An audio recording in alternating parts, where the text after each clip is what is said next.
As a targeted individual, I am fed up of the tactics used against me.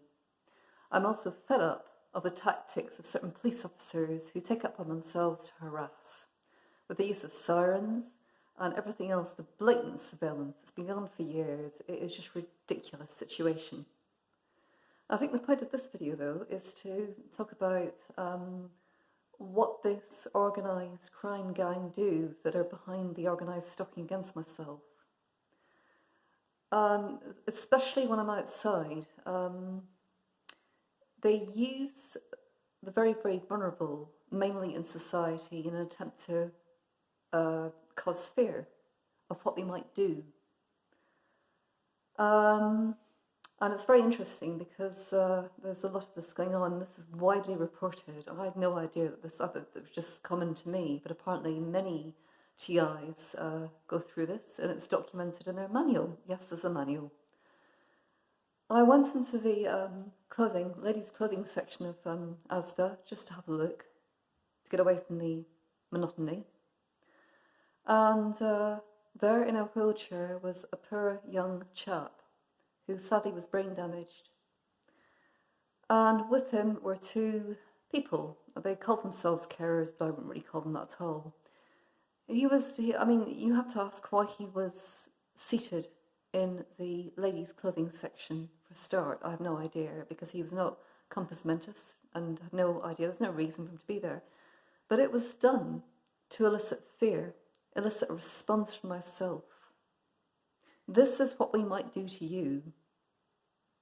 Do you get the picture? I follow on a couple of days. I go into Asda again to buy some food. And in a wheel, there's the usual thing, wheelchair. It's always a wheelchair. There's a vulnerable couple.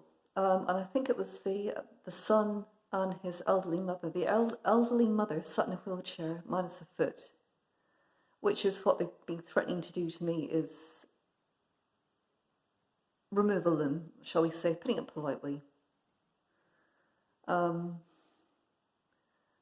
I noted it, and I attempted to engage in conversation with them just to see if they'd been asked to turn up. I knew full well they had. It was so obvious. They wouldn't engage with me, so I left it well alone, because some people don't. They won't own up. And I don't usually ask sometimes, but I just get so fed up with it that I do ask.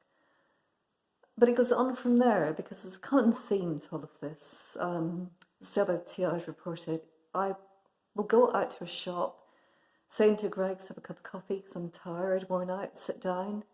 And somebody will invariably turn up with some form of walking aid, crutches, a walker.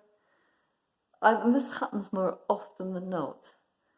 I was seated at the table, no more than about 5 minutes, and in comes this chap with a red walker, and proceeded to sit down at the table next to me. Now, the colours of these things are always very important as well too, because it's stimulus, and that's another thing for another video, because you just wouldn't believe the crap that goes into all of this sensitization malarkey. It's interesting though, when I ask these people where they get their walkers from, I have genuine interest, because I am suffering outside and I need something to help me walk around some days. I'm quite poorly. I find I can't walk very well. And the response is always the same. Oh, I don't know, I got given it by a friend. I hate to say that half these people that walk around with these walking aids don't need them. And they're used purely as props, again to cause alarm. And I say that, because I suspect as much. I mean, yes, there are a few that do generally need, obviously a wheelchair or a walker, but these people have no shame. So they don't mind, engaging with people to get them to use props to initiate fear in people. So they will do it. Make no mistake about it. They will go to any length to try and create fear, psychological fear, torture, in anyone, and I could tell you many a tale on this. But the walker thing is always interesting, and you know, it's everywhere I go. There's always something. Like on the bus, there's a woman sat in a wheelchair. More often than not, it's always where I'm going. There's a person who's disabled. Now I'm reporting what the people report as well too. But I'm just wholly fed up with it. And the thing is that people can say, well, you know, are you sure you're not imagining it? Or are you, mentally ill? No, we're not. This stuff, this crap is recorded in a manual.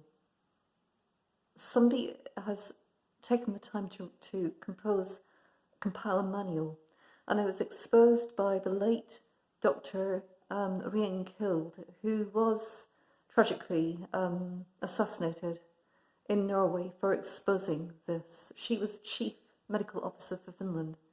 So this is not rubbish. Thank you for watching.